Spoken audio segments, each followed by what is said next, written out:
Muito bem, então, uma boa noite, amigas, amigos, que a paz do Cristo continue a envolver a todos nós, nesta casa, nesse lar que nos recebe com tanto carinho, e que nós possamos sair daqui esta noite alimentados em nossa alma.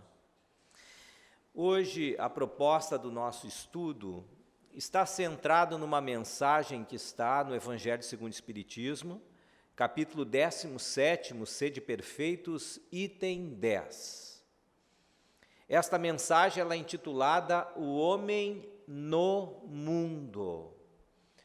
Então a gente vai ver nesta mensagem, não obstante a clareza com que o Espírito que assina esta mensagem tece comentários sobre este título, mas a gente vai ver da importância, da atualidade destas informações neste item 10 do capítulo 17. Fala justamente aos nossos corações, todos nós que estamos neste mundo sem sermos do mundo, daqui. Somos espíritos, estamos agora envoltos em um corpo físico para uma experiência terrena. Que cuidados, que atenção a gente deve ter durante este percurso, durante estas nossas provas, durante as circunstâncias da vida, durante aquelas ocasiões que geram para nós aprendizado. Que cuidados a gente deve ter? Toda esta obra, o Evangelho segundo o Espiritismo, os seus capítulos têm em uma de suas partes instrução dos espíritos, em boa parte deles. Este capítulo é um desses. Esta é uma mensagem assinada por um espírito protetor, diferente de um tanto quanto outras mensagens da obra em que nós sabemos da identidade dos espíritos, porque Kardec, quando colocou alguma dessas outras mensagens, vinha assinada Hahnemann, Paulo, o próprio apóstolo João e tantos outros espíritos. Essa em particular, a gente não sabe quem é a autoria, assina apenas um espírito protetor de uma mensagem que foi recebida no ano de 1863.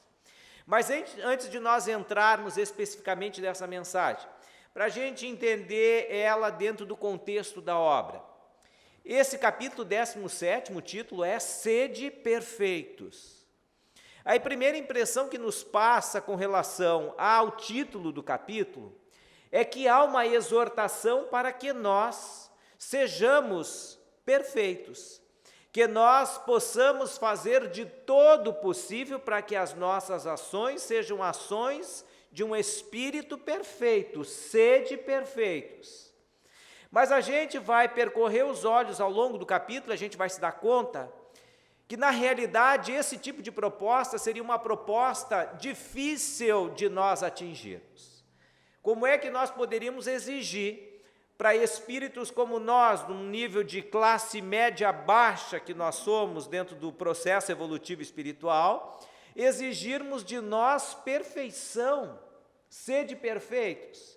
Na realidade, o que o capítulo nos mostra é o norte. Ele nos dá segurança com relação ao caminho que nós iremos traçar. Ele nos dá, então, aquela orientação na qual nós, através de exercícios reiterados e constantes, atingiremos com um dia esta perfeição relativa de todos nós. Mas não é para que sejamos perfeitos, que a gente tenha que observar cada um daqueles critérios, para ser esse espírito agora, nesta vida, porque o Evangelho se volta uma obra para nós, na nossa condição, que nós já nos façamos perfeitos. Não, é uma orientação. A gente vai ver bem nesse capítulo, principalmente nesse item 10, desta mensagem desse Espírito, que ele conhece muito bem a nossa realidade e fala para nós, fala aos nossos corações. Entretanto, esse capítulo 17, ele está inserido dentro de uma ótica, de uma lógica, desde o capítulo 15, que é fora da caridade não há salvação. Kardec vai inserindo os capítulos dentro de uma certa orientação, de uma certa lógica didática. No fora da caridade não há salvação, a gente percebe, por esse capítulo, que é através desse nosso exercício de ter um olhar cuidadoso para com o próximo, é que será a salvação de todos nós. Quando nós falamos de caridade, a caridade ela envolve uma outra pessoa na relação. A caridade não se faz exclusivamente com alguém isolado, fora de um contexto social. A caridade ela se faz através deste amor, que é um amor-ação, e se faz no conjunto de indivíduos. Então a caridade é tudo aquilo que nós fazermos, a gente antes vai pensar no reflexo das nossas ações sobre o outro. Isto é o exercício da caridade. Fora da caridade não há salvação. Se nós não agirmos assim, a nossa sociedade será uma sociedade enferma. Uma sociedade sem caridade é uma sociedade onde as pessoas se digladiam, se confrontam, há estremecimento das relações, há dificuldade de se estabelecer uma vida em nível de paz. Por isso que os Espíritos orientam, fora da caridade não há salvação. Uma ocasião, chegou até mim uma foto, que daquele momento para cá, marcou muito para mim a forma como ilustrar esse capítulo da caridade. A foto é o seguinte, vocês vão entender. Mostrava duas casas contíguas, dessas casas vizinhas, desses tipos de casa que não tem pátio na frente, nem um muro que faça divisão com passeio público. O próprio passeio já termina na entrada da residência. Então, duas casas assim, contíguas, dois vizinhos. Nessas casas, em cima das suas portas, haviam cartazes. Em ambas as casas, havia um letreiro, um banner. Quem olhava de frente para essas duas casas, iria ler no banner da casa da esquerda, estava escrito o seguinte: vendo o meu trombone.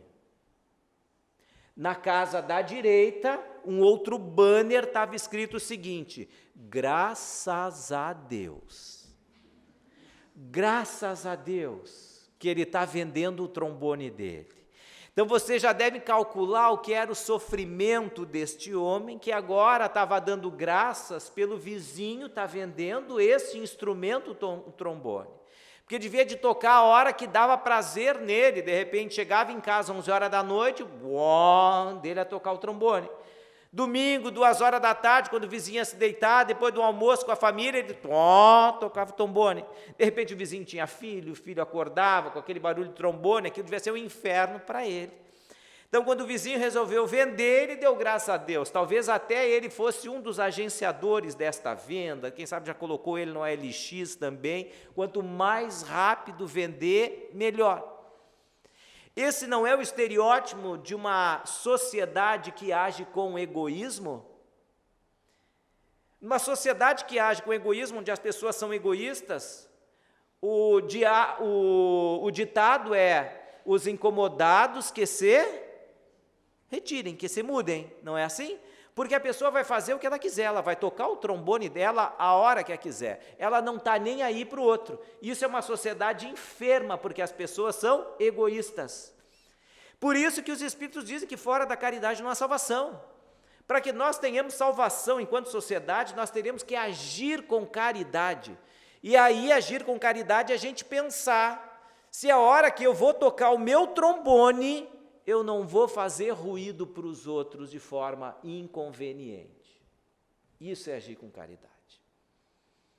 E muitas das vezes as casas que a gente vai, casa espírita, às vezes tem uma plaquinha assim, diz, desligue o seu celular. Não é assim?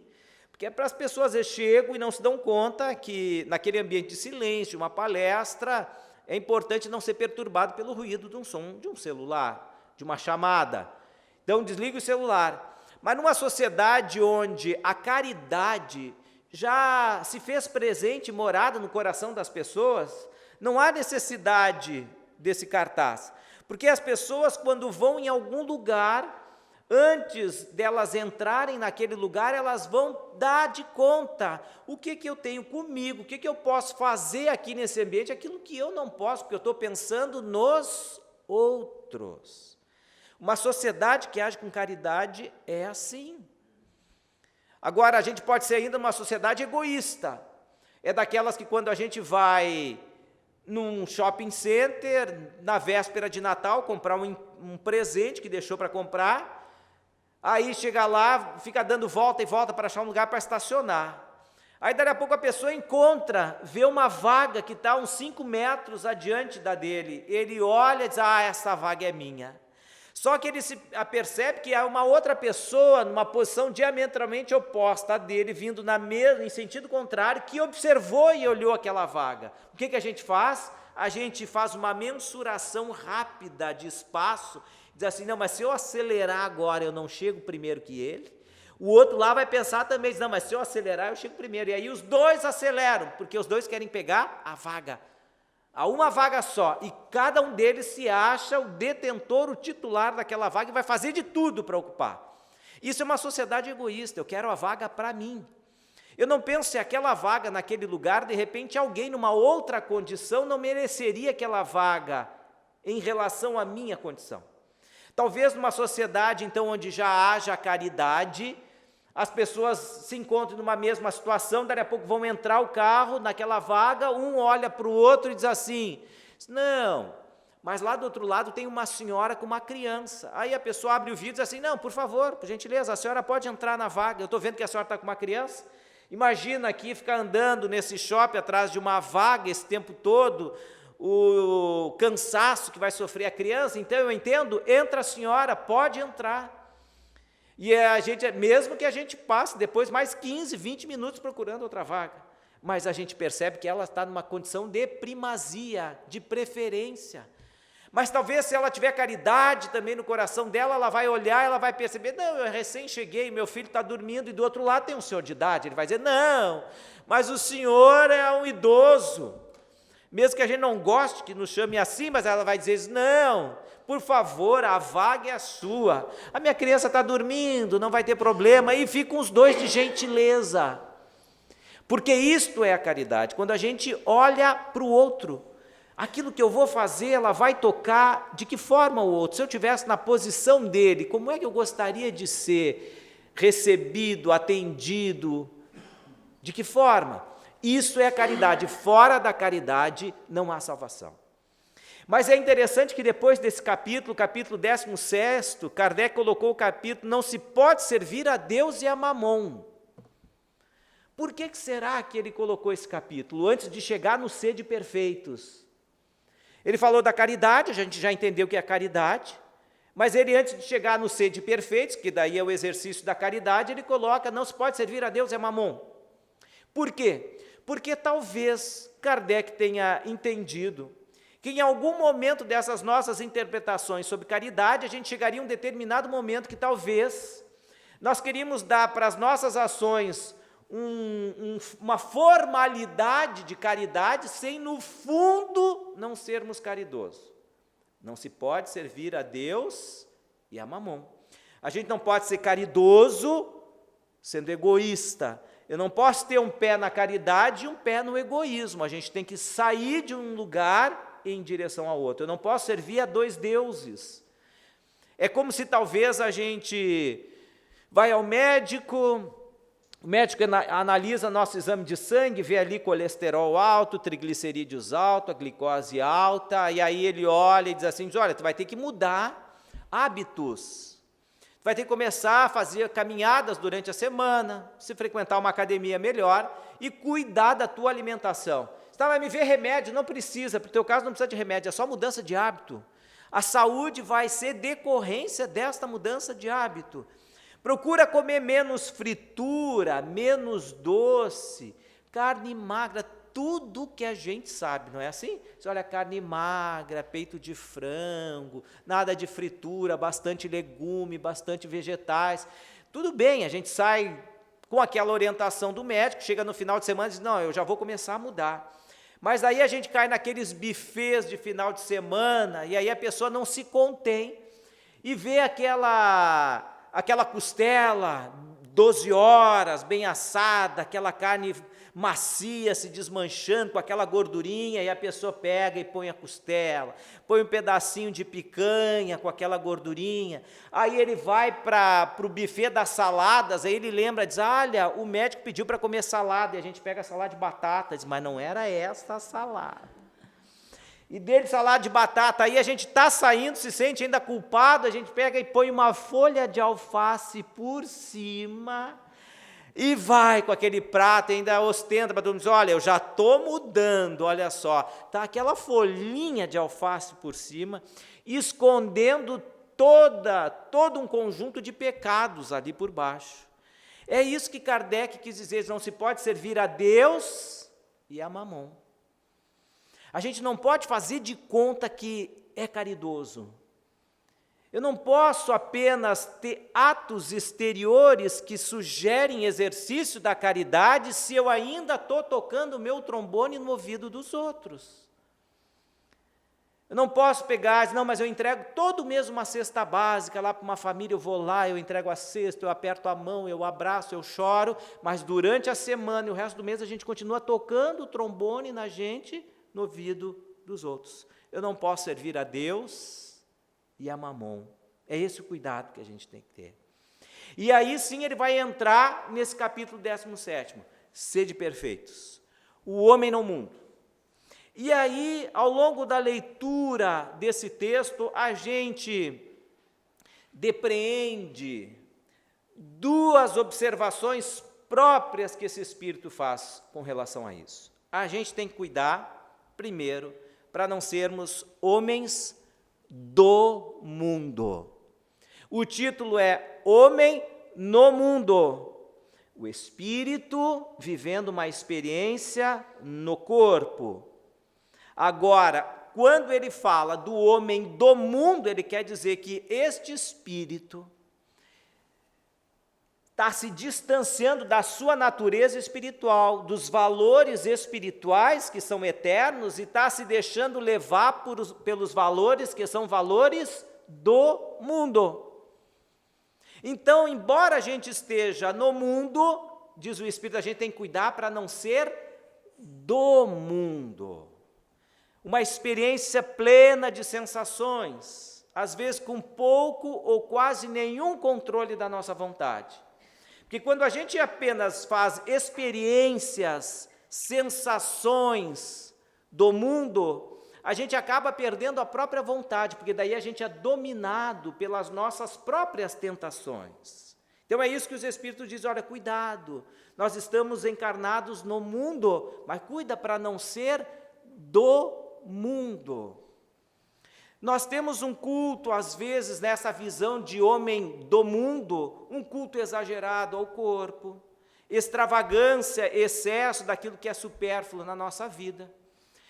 Porque a gente vê, quando teve alguns anos atrás, teve as forças de segurança do Estado do Espírito Santo estavam em greve, e teve ondas de grupos de pessoas que acabaram entrando em determinadas lojas, saqueando lojas, não viram isso? Lembram, né? Algum tempo atrás.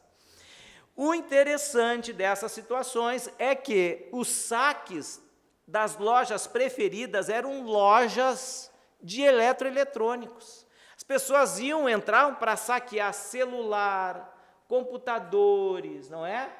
Televisores. Interessante que não houve saques em livrarias. Chegaram a perceber isso? A pessoa não entraram em livraria para saquear um livro, para levar para casa um livro para se enriquecer de valor. Não. O que é isso? Homens do mundo. Não é? A gente se deixa levar por esse culto exagerado a essas situações que fazem parte da vida. Então a gente tem que cuidar para não ter o exagero. Na hora que a gente estiver retornando para o mundo espiritual, o que a gente vai gostar de levar conosco nesta hora? O que a gente vai levar conosco? Do tempo que a gente ocupou nesta vida. Eu me recordo que uma vez, uma história, Tinha um rapaz que entrou numa missa, numa igreja, ele estava meio perdido, viu aquela porta aberta, as pessoas orando, quem sabe eu vou receber alguma coisa de útil aqui, entrou e sentou na cadeira lá de trás. E o padre, naquele dia, estava fazendo uma grande exortação ao céu, falando do que era a maravilha do céu, do reino de Deus. E depois dele fazer essa propaganda do reino de Deus, ele perguntou, quem é que quer ir para o céu, levanta a mão. Todos levantaram a mão, menos aquele jovem lá atrás. O padre olhou, percebeu, vem cá, mas esse homem não quer ir para o céu? Ele disse, bom, quem sabe, eu vi ele entrar depois, eu vou me esforçar mais agora para fazer uma propaganda vigorosa do céu. Aí ele fez mais uns 10 minutos de propaganda vigorosa, e disse, agora eu cooptei essa alma. E perguntou, quem é que quer ir para o céu, levanta a mão, de novo, todos, menos ele. Aí o padre se indignou com aquilo, perguntou, vem cá, meu jovem, o senhor não quer ir para o céu? Ele disse, querer eu até quero, mas não nessa excursão agora que vocês estão indo aí. Nessa aí eu não quero. Então a gente é assim, né? A gente sabe que tem que retornar, mas se dissessem, olha, agora a gente, não, vem cá, não é bem assim, dá para ser depois, não é? Dizem que tem um display digital e cada um de nós tem uma senha. Nós só vamos ter que conferir, uma hora no display vai dar um número, a gente só vai ter que conferir se é o nosso. Se é o nosso, deu, bingo, está na nossa hora de ir. Nessa hora não adianta a gente querer passar o nosso número para outro, né? Não, vai na minha frente, ninguém quer. Então, quando a gente pensa de homem do mundo, é porque muitas vezes a gente passou esse tempo todo justamente se perdendo com estas coisas que não são essenciais para o nosso espírito. Talvez a gente tenha dado um culto exagerado ao corpo. Então a gente vê que tem muito mais academias do que bibliotecas. Tudo bem, a academia é importante, a gente sabe, mas a gente pode exagerar. Em vez de passar aquelas 3, 4 horas por semana, a gente passa 20 horas por semana na academia. E a gente vê, assim, bastante espelho, que num primeiro momento seria para a gente ver se está fazendo o movimento certo para não se lesionar, mas não é bem assim, né? A gente vai lá para frente do espelho e fica, né? Se olhando para ver. Se a gente fica pensando, então, diz, olha, a hora que me chamarem, que a minha senha bateu, ali eu vou estar no caixão, me despedindo. O que vai ser útil na minha vida naquela hora? Será que vai ser útil alguém chegar e dizer, Velocino desencarnou, iria lá no Leon Denis de vez em quando, eu via, até engraçadinho ele era, mas olha, desencarnou bem, olha os bíceps dele como está. Tu já viu a barriguinha dele? Está de tanquinho, olha aqui, durinha, mas ele não se deu conta, está todo o corpo duro já naquela hora. Mas olha aqui, vai adiantar aqueles 1 milhão de abdominal que a pessoa fez, ficar uma semana fazendo abdominal, 3 horas cada vez que ficar, vai adiantar? Daqueles bíceps torneados, quanto tempo a gente gastou? Vai adiantar? Talvez seja excesso. A gente tem que cuidar na nossa vida aquilo que a gente vai ocupar o nosso tempo. É isso que o Espírito está dizendo. Tanto que a frase que ele usa para isso é essa aqui de baixo. Não consintais que nos vossos corações demore qualquer pensamento mundano ou fútil. Olha como ele conhece muito bem a nossa realidade. Ele não está dizendo que nós não tenhamos pensamentos mundanos ou fúteis. Porque senão ele estaria falando para algum outro grupo de espíritos que não seria o nosso. Ele está dizendo, não consintais que nos vossos corações demore qualquer pensamento mundano ou fútil. Numa outra fase do Chico dizia o seguinte, eu não posso impedir que uma ave sobrevoe a minha cabeça, mas eu posso impedir que essa ave faça ninho na minha cabeça. Impedir que ela sobrevoe eu não posso. Mas agora eu posso impedir que ela faça ninho. Eu não vou deixar ela trazer um galinho, 2, 10 e ficar quietinho, daqui a pouco fazendo um ninhozinho, põe ovinho e a gente quietinho. Não, isso não. É isso que os Espíritos dizem, não consintais que nos vossos corações demore qualquer pensamento mundano ou fútil, porque nós vamos ter pensamentos mundanos e fúteis. A toda hora, a todo momento a gente vai ter, mas a gente tem que parar para pensar se a gente vai querer que aquele pensamento continue fazendo casa na nossa mente para a gente poder executar aquele projeto ou não. E para isso, a gente tem uma pergunta que a gente deve se fazer para tudo que é convite que chegue para nós, para tudo aquilo que nós formos fazer na nossa vida. É uma pergunta multiuso. que o Jason traz para nós na obra da Educação dos Sentimentos. A pergunta é: eu preciso disso? Vem um convite: olha, vamos lá para a academia, tem um grupo legal, vamos ficar 20 horas por semana lá, para a saúde. Eu vou dizer: eu preciso disso? Para a saúde, vou precisar desse tempo todo? Ficar torneando e não sei o quê, toma vitamina, e toma isso, aquilo. Vem cá, será que eu preciso disso? Ah, mas agora tem um convite lá no Leon Denis. Olha, eles estão fazendo um grupo para as pessoas visitarem um lar de idosas, cantar uma música para elas, dançar com elas, aplicar passe nelas. Olha, tu quer fazer parte desse grupo? E a gente vai olhar e dizer: ah, não, esta é a academia do Espírito. Essa proposta é boa, uma proposta de exercício da caridade, de pensar no outro. Esta proposta eu quero. Eu quero ocupar a minha vida nesse tempo. Isso é importante. Porque tem tantos convites na vida da gente, que acaba a gente perdendo o foco da nossa existência. Hoje a gente tem tanta coisa, tantos convites para tantas áreas, tem confrarias das mais variadas, não é isso? Confraria disso, confraria daquilo, confraria do vinho, confraria não sei o quê. A gente tem que se pensar: vem cá, eu preciso disso. Dali a pouco cria uma confraria do butiá. Nós somos aqui do Sul, gostamos muito do butiá. Imagine, olha, vamos criar a confraria do butiá. E nós vamos se reunir, vamos falar do butiá. Tem o butiá da serra, o butiá do litoral, fazemos geleia de butiá, fazemos doce de butiá, fazemos cachaça com butiá, vamos exportar butiá, vamos falar de butiá no Brasil inteiro. Aí aquele grupo vai se reunindo, a gente vai gastando nosso tempo falando de butiá, de butiá, de butiá. Dali a pouco, quando vê, a gente desencarna, chega no mundo espiritual, o que vai acontecer? Os butiá vão cair do bolso. Porque a gente vai se dar conta que perdeu tempo demais com os butiá. Homens do mundo.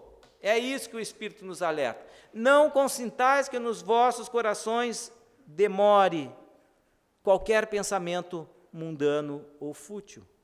Então é isso. A gente vai ter o pensamento, vai chegar até nós, a gente vai pensar: vem cá, eu preciso disso. Na realidade, eu como espírito imortal, isso seria algo que eu gostaria de cultivar como bagagem para eu levar para o resto da minha vida?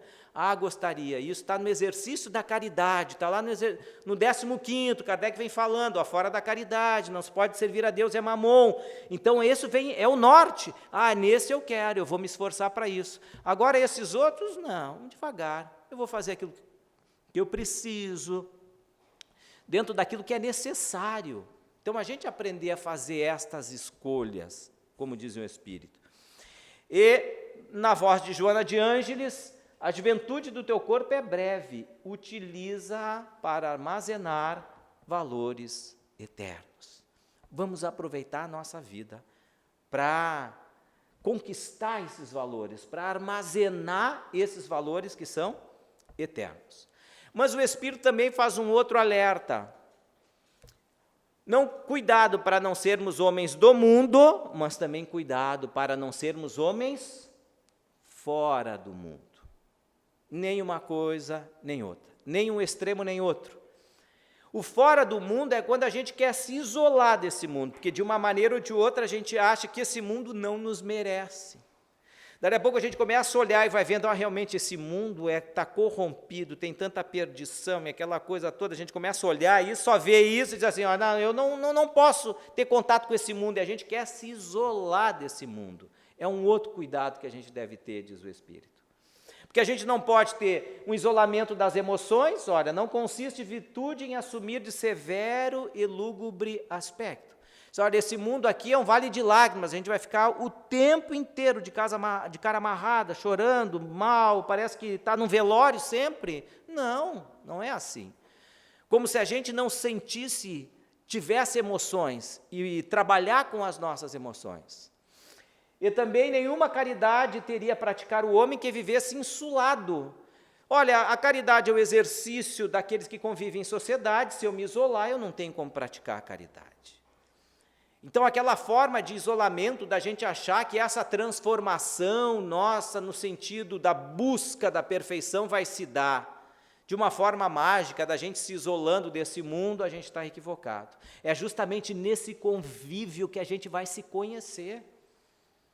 Então, a gente não deve se isolar, dizer, olha, daqui a pouco criam alguma coisa fantástica, diz, olha, agora inventaram uma bola de aço inox, que tu vai lá para dentro dessa esfera, tu vai te purificar, e a gente acredita nessas coisas, que vai se purificar, e entra lá para dentro daquela bola, daqui a pouco sai, daqui a pouco se torna impuro de novo, entra lá dentro, então, mas são as nossas emoções que a gente tem que trabalhar.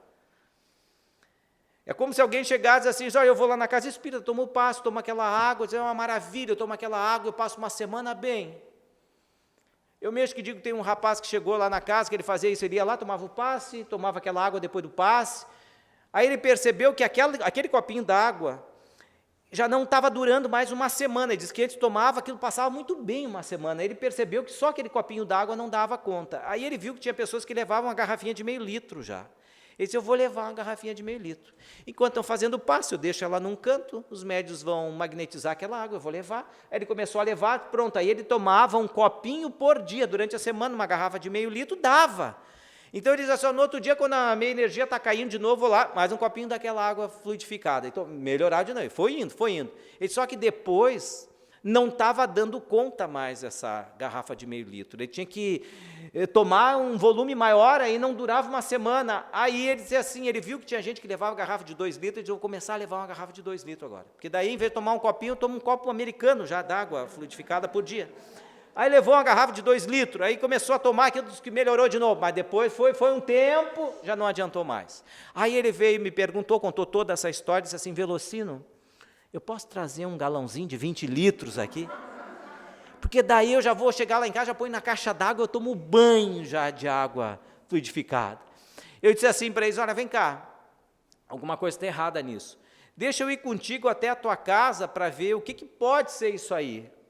Aí ele disse, não, tudo bem, vamos comigo. Aí saí com ele naquela noite, no que a gente saiu do estacionamento, paramos na sinaleira, aí conversamos um pouco, quando abriu a sinaleira ele arrancou. No que ele arrancou, um caminhão aproveitou o sinal da transversal e ultrapassou no sinal vermelho. E ele levou um susto, ele arrancou, quando viu aquele caminhão, ele freou, foi o que deu para frear, aquele caminhão passou pela frente dele, ele tomou-lhe um susto.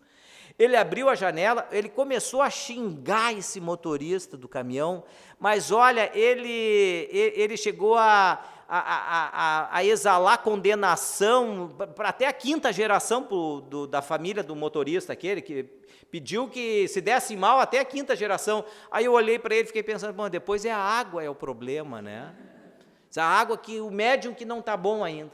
Aí, mais um tempo adiante, ele diz assim, olha, Velocino, cada vez que eu passo por aqui, tem um outdoor aqui assim, ó, tu vai ver, olha, é uma pessoa, uma plástica belíssima, e quando nós chegamos, a pessoa estava quase sem roupa nenhuma, ele diz, olha, cada vez que eu olho isso aqui, eu suo na mão, eu fico assim, eu digo, olha, depois o problema é a água. Aí, quando ele chegou em casa, a esposa recebeu ele, gritando com ele já na calçada, disse assim, olha, tu deixou aquela tua cachorra que eu não queria que ficasse aqui, ela roeu por tudo, sujou, fez xixi, cocô, tudo contigo, você brigando com ele brigando com ela, disse, depois o problema é a água, não é?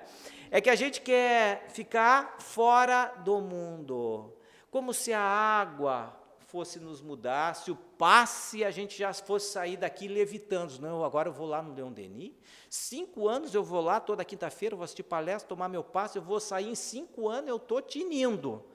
Se a gente não fizer as mudanças internas, não vai adiantar. O passe, a água, a mudança, não vem de fora para dentro. Então, é este o alerta que o Espírito faz, não sermos homens fora do mundo. Porque, como diz Kardec, a vida social é a pedra de toque das boas ou más qualidades. Certamente, boa parte de vocês não ouviu falar, já ouviu, mas não tem ideia do que seja pedra de toque, não é? A pedra de toque era o seguinte, as pessoas que trabalhavam na busca do ouro em mineração, iam vender para aquelas pessoas que estavam ali para comprar o ouro. Só que como eles não tinham um laboratório para aferir se aquela pedra era ouro mesmo em um laboratório, para fazer um exame de confiança, o que eles faziam, essa pessoa, para não ser enganada? Ele usava uma pedra escura como essa, um mineral, E aí ele tinha com ele um ouro puro, que era o gabarito dele. E ele riscava esse ouro nessa chamada pedra de toque. Ele risca com ouro, aí pega daquela pessoa que quer vender e risca embaixo. Se a tonalidade é diferente, não é ouro. Nem tudo que reluz é ouro, diz o ditado. Mas é a pedra de toque que vai revelar. E aí Kardec usa essa analogia. Diz, olha, a vida social é a pedra de toque das boas ou más qualidades. A gente vai conhecer quem a gente é, quais são as nossas emoções na vida social. Quantas vezes a gente está muito bem num grupinho nosso de amigos, dali a pouco entra uma outra pessoa estranha ali, aquilo já causa um alvoroço ali naquele grupo. Uns já começam a olhar e dizem, esse aí chegou com ar de superioridade, de intelectual, aí já começa a criar uma cisma, um egoísmo entre uns e outros, daí a pouco a gente tem um amigão nosso, e essa pessoa que está chegando agora começa a fazer uma amizade rápida com ele, diz, mas como, esse cara chegou agora, já está fazendo uma amizade rápida com o meu amigo, vou começar a dizer, vou abrir os olhos dele, porque essa pessoa não é coisa boa, eu boto os olhos em alguém, eu sei se essa pessoa é boa ou não é. E a gente vai dizer, olha, cuida, isso aí ele se mimetiza, ele fala alguma coisa, mas ele faz nas costas outra coisa, a gente começa a encher a pessoa de minhoca. A vida social é a pedra de toque das boas ou más qualidades. É na vida social que nós nos revelamos. E aí a gente vai saber a que conta nós estamos no exercício da nossa caridade. É na vida social. Então, há vários exemplos de homens no mundo, que não são homens do mundo, nem homens fora do mundo, são homens no mundo. Divaldo Franco, Nicholas Winton, ou qualquer atividade que a gente faça de forma caritativa mesmo, entregando a nossa alma naquilo que a gente faz. Esse ser Nicholas Winton aqui, talvez muitos devem ter visto a história dele, foi um homem inglês, que ele ajudou as crianças na Segunda Guerra Mundial a não serem mortas pela perseguição nazista na República Tcheca. Quando ele foi lá na República Tcheca, ele viu que os nazistas estavam prestes a invadir a República, e ele ficou preocupado com as crianças filhas de judeus nessa cidade. E ele teve uma ideia de receber essas crianças em lares substitutos enquanto a guerra se desenrolasse. E aí ele conseguiu fazer isso, conversou com algumas famílias, as famílias que autorizaram, ele recebeu essas famílias na Inglaterra, arrumou lares substitutos para elas em determinadas instituições, a Suíça ajudou também, e ele foi fazendo um cadastro de todas essas crianças, da família de onde elas vinham, para onde elas foram, para depois devolvê-las às suas famílias. Só que essas 669 crianças que ele ajudou, todos os pais acabaram morrendo no Holocausto. E elas acabaram ficando nessas famílias substitutas onde estavam. E o tempo se passou e ele não fez mais contato com essas crianças, porém ele tinha essas fichas na casa dele, quem achou isso foi a esposa dele. Quando ela achou aquelas fichas, ela foi conversar com ele, porque ela não sabia dessa história, ela disse assim, me conta, que história é essa, com nome de criança, com foto de crianças, com endereço, o que é? E ele contou o que aconteceu. Ela disse assim, mas que história bonita, porque tu nunca me disse nada? Ele disse, olha, porque... Enfim, teve o Holocausto, os pais dessas crianças morreram, elas seguiram a vida delas, o que eu ia tocar, remexer nesse passado? Não, mas é muito bonito isso que tu fizeste. Mas ele, uma pessoa muito humilde, ele não queria nenhum holofote para isso. Ele disse, olha, o que eu tinha que fazer, eu fiz, está feito. Ele disse assim, não, tu me permite, pelo menos eu conhecer algumas dessas crianças, que hoje são adultos, o que é feito da vida delas, isso agora me interessou. Ele disse, olha, fica por tua conta, então. E ela foi atrás de alguma dessas pessoas. Mas ela acabou conseguindo fazer contato com todas. E o interessante é que todas elas acabaram sendo pessoas melhores nas suas vidas, por causa do gesto amoroso desse homem. Pessoas que construíram um lar com um vínculo de família muito grande, pelo fato de terem perdido os seus pais, mas a vida continuava. Pessoas que acabavam dedicando boa parte do seu tempo à ajuda a outras pessoas em orfanatos, como enfermeiras, e das mais variadas profissões, mas todas elas tinham uma dedicação social muito grande, um envolvimento social com o próximo, em termos de voluntariado, muito grande, porque elas foram tocadas pelo gesto desse homem. Ela ficou encantada, e essa história acabou chegando até uma repórter de um programa de televisão lá em Londres.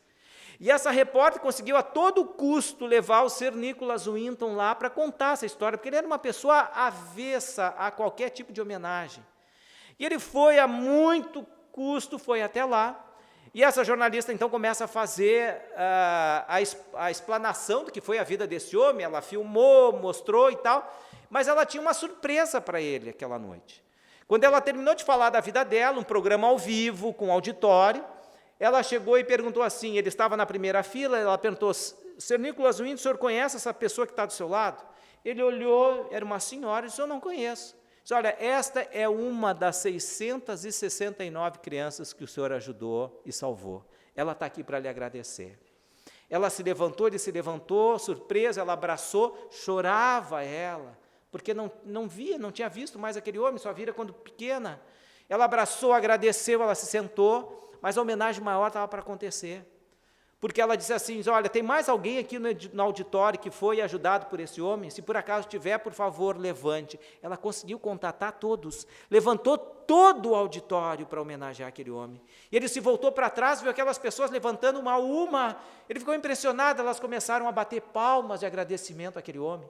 Foi uma noite de gala espiritual para ele, dele ter recebido tanto afeto, tanto retorno do afeto, do carinho que ele deu.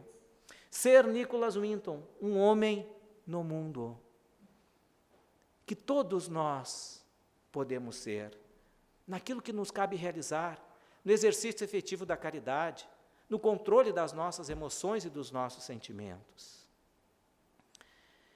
Para encerrar, um senhor, uma pessoa entrou num desses museus belíssimos, de obras imortalizadas por escultores como Michelangelo. Olhou uma obra, uma escultura, e estava ao lado daquela escultura o artista. Ela, curiosa, perguntou para ele, vem cá, mas como é que o senhor consegue tirar de uma pedra bruta uma obra tão linda como essa? E ele revelou para ela algo desse mundo dos artistas. Ele disse para ela o seguinte, mas isso é fácil. Ela disse, como assim fácil? Porque quando eu recebo uma pedra bruta para começar a talhar e tirar uma imagem dela, eu me concentro nela, olho para ela, dali a pouco, quando eu me dou conta, a imagem se forma na pedra. Ela se forma, ela está lá. O meu único trabalho é começar a tirar os excessos desta pedra, porque a imagem já está lá na pedra. A imagem já existe. O meu trabalho é tirar o excesso. E assim somos todos nós, meus queridos. Nós somos obra de Deus. A imagem já está pronta dentro de cada um de nós. Nós somos feitos à imagem e semelhança de Deus, a obra está pronta. Nós só temos um trabalho de tirar o excesso. E esse excesso tem o nome de egoísmo. Quando a gente remover todo o egoísmo desta obra da natureza bela que já está pronta, ela se revelará na sua verdadeira perfeição, a imagem e semelhança de Deus. Que Jesus abençoe a todos nós. Muito obrigado.